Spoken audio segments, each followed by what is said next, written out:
अभी last week ही लोगों को चिंता थी कि टेस्ट क्रिकेट कैसे बचाया जाएगा, जबकि पाकिस्तान और इंग्लैंड का मैच 3 दिन में खत्म हो गया। ऑस्ट्रेलिया और बांग्लादेश का मैच तो दूसरे दिन ही खत्म हो गया। टेस्ट मैच कैसे बचेगा? अभी जो टेस्ट मैच खत्म हुआ है, जब मैं ये रिकॉर्ड कर रहा हूँ, श्रीलंका और इंडिया के बीच, ये दोनों टेस्ट मैचेस इस सीरीज के 5वें दिन पे खत्म हुए और अभी जो टेस्ट मैच खत्म हुआ है वो ड्रॉ रहा है। टेस्ट क्रिकेट में ड्रॉ भी एक रिजल्ट होता है और उस रिजल्ट में कौन जीता कौन हारा वो भी छिपा हुआ होता है। टेक्निकली या स्कोर बोर्ड पे या जब भी कोई रिकॉर्ड लिखा जाएगा तब ये नहीं कहा जाएगा कि ये मैच किसने जीता, तब कहा जाएगा कि दोनों बराबरी पे छूटे क्योंकि मैच ड्रॉ रहा।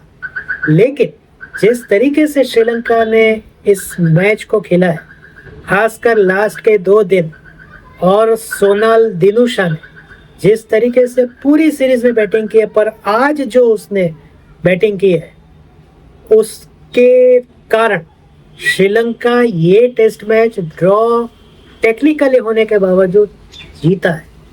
जी हाँ, श्रीलंका ये टेस्ट मैच जीता है।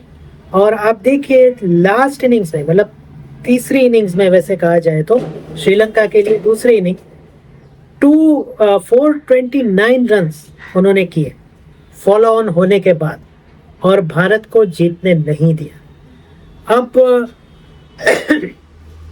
इसमें क्या चूक गए इंडिया? मेरे ख्याल से जब फॉलो ऑन दिया ना, वो थोड़ी चूक हो गई। देखिए वैसे ये था कि मैच में बारिश हो सकती है तो चलो फॉलो ऑन दे देते हैं तो ज़्यादा समय मिलेगा बॉलिंग का, और फिर पर बारिश नहीं आई।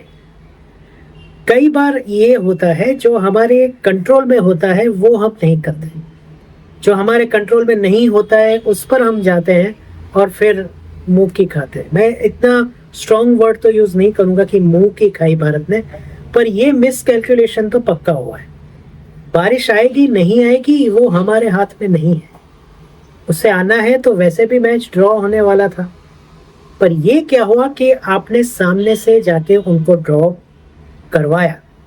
ये मतलब कठिन था, ऐसा नहीं है कि श्रीलंका ने ऐसे ही कलर अच्छा ठीक है आप हमें दे दीजिए हम ड्रॉ में ले जाते हैं, नहीं ऐसा नहीं है। लेकिन अगर बारिश हो जाती तो किसी को इतना, स्पेशली इंडियन टीम को दुख नहीं होता कि अरे यार बारिश हो गई हार गए, चलो ठीक है। यहाँ पे क्या होगा कि अब दुख ये होगा कि अब हमारा जो WTC वाला है ना वो अब थोड़ा मुश्किल लग रहा है। वैसे 1-2 ड्रॉ की तो बात हुई थी, पर अब क्या है कि अब न्यूजीलैंड के सामने भी सब जीतना पड़ेगा। वैसे भी वैसे ही था, पर अब तो मतलब जीतना ही होगा और BGT के 5 मैच जीतने पड़ेंगे। यहाँ पे जो चूक हो गई वो मैं बता रहा था, वो ये थी कि फॉलो ऑन शायद नहीं देना चाहिए था। क्यों? क्योंकि श्रीलंका का जो अभी का वेदर है, खासकर जो मानसून में जो अभी चल रहा है हमारे सब कॉन्टिनेंट में, वो एकदम हॉट एंड ह्यूमिड है। आपने देखा होगा शायद दूसरे दिन या तीसरे दिन जडेजा को ऐसे यहाँ पे क्रैम्प्स आ गए थे, वो बैट भी पकड़ नहीं सकते, मतलब इतना शरीर में से पानी उनका निकल गया था कि क्रैम्प्स आने लगे थे।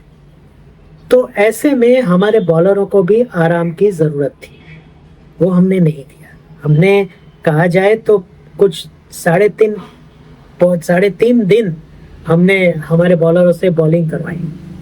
तो अब कितना अब इंसान टिकेगा इतनी हॉट ह्यूमिड कंडीशन। तो ये एक रीज़न मुझे लगा है कि भारत ये टेस्ट मैच क्यों ड्रॉ करा पाए। पर hats off to Sri Lankan batters, और उनका जो भी रणनीति था कि किस तरीके से टेस्ट मैच को ड्रॉ में निकालना है, बहुत कठिन होता है आज के दौर में जब T20 ज़्यादा हो गई है। और मतलब आप कभी भी ऐसे रैश शॉट लगा देंगे, लेकिन सोनाल दिनुशा और मैं मेरे सामने ये स्कोर बोर्ड है, मैं कितने कितने का नाम लूँ। आप देखो पसिंदु सूरभद्रा है, फिर कमिंदु मेंडिस है, उन्होंने भी अच्छा खेला। फिर केशरा नुवान था, आज सुबह उन्होंने पूरा सेशन दोनों ने निकाल दिया। और लास्ट के देखिए प्रभात जयसूर्या 28 बॉल खेल गए, लहीरो कुमारा 90 बॉल खेल गए, मतलब 15 ओवर खींच गए। लास्ट में असिता फर्नांडो जो नॉट आउट रहे, उन्होंने भी 24 गेंदें खेल दी।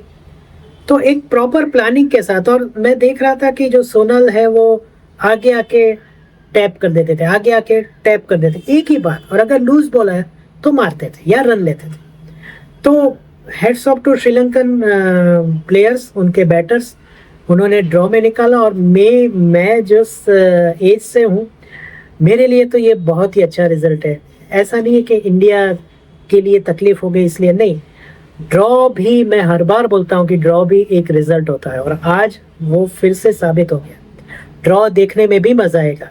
ये इतना क्या बोलते हैं कि इंटरेस्टिंग ड्रॉ नहीं था, श्रीलंका के लिए था, पर वैसे ओवरऑल टेस्ट मैच के लिए इंटरेस्टिंग ड्रॉ नहीं था। लेकिन ड्रॉ भी इंटरेस्टिंग हो सकता है। लास्ट बॉल तक विकेट ना गिरना और फिर ड्रॉ में निकालना, वो भी एक रिजल्ट है। तो अब क्या होगा, अब भारत को अब सीधा न्यूजीलैंड जाके खेलना है, कंडीशंस अलग हैं। क्या होगा वो तो हम जब टूर नज़दीक आएगी तब उसके बारे में बात करेंगे। पर फिलहाल तो मुझे लग रहा है कि WTC के चांसेस को हमें अभी तो बाय बाय कर देना चाहिए।